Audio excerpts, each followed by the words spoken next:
It sounds hard to believe, but unfortunately it's true. Nearly half of our adult population struggle to read and write. It's costing millions of people the chance of finding employment and leading any sort of happy and stress-free life.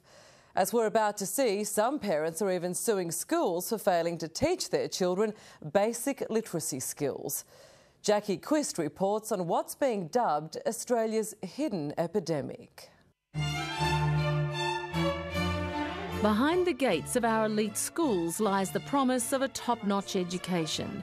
With high fees comes the expectation of good results. But Yvonne Meyer says after paying tens of thousands of dollars in school fees, her son wasn't even taught to read and write.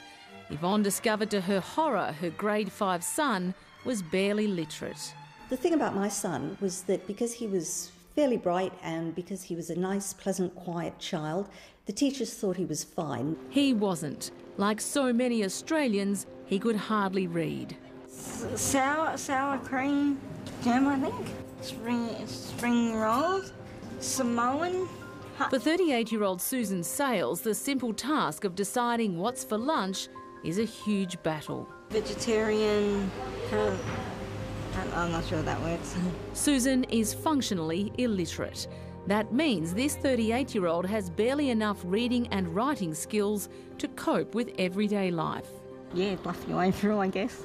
Susan forced to leave her job at a fast food outlet when its computerised registers became too complex. Even supermarket shopping is a challenge. If they change the packets, then I'm lost. Understanding a simple headline is something many of us take for granted. But for almost half the population, even that's impossible. Amazingly, 44% of Australians don't have the reading and writing skills to function effectively day to day. It's our hidden epidemic. I thought I was the only one, in the world that couldn't read and write. Along with Susan and 8 other mature-age students, 58-year-old Colin Smith is back in the classroom learning the basics. The former forklift driver says he and his classmates are society's forgotten. And I found there's a lot of people out there who can't read and write either. This embarrassing problem doesn't discriminate. He didn't know how to read as in sound out. And if you can't sound out, the only words you can read are the words that you've memorised. Yvonne Meyer sued her son's school and won a confidential settlement. With the help of one-on-one explicit instruction, he went on to successfully complete school and is now at university. When we look at careers today, we're going to be looking at lifelong learning. After almost 3 decades teaching in mainstream secondary schools, Teresa Vizinton's mission is to intercept the teenagers who drop out. Some frustrated by literacy battles, others lacking the skills to cope in a regular school environment. Technology is changing jobs. People need to be consistently retrained. So what we've got to say to people now is don't be scared of it, embrace it. In 250 metres, turn left. While technology means Susan Sales no longer has to struggle with maps, our computer age presents a whole host of new problems, according to Sally Thompson, head of Adult Learning Australia. The literacy bar is definitely growing. So a good example is a cleaner. 100 years ago, a cleaner was someone with a bar of soap and a good strong arm. Nowadays, a cleaner is someone who has to read chemical packages, instructions on chemical bottles, that has to use heavy equipment, that maybe has to fill in an online timesheet. Remember that we've been focusing on verbs, nouns and adjectives?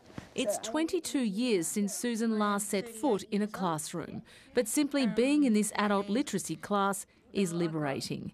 Here, students don't have to hide or make excuses. Teacher Megan Camille.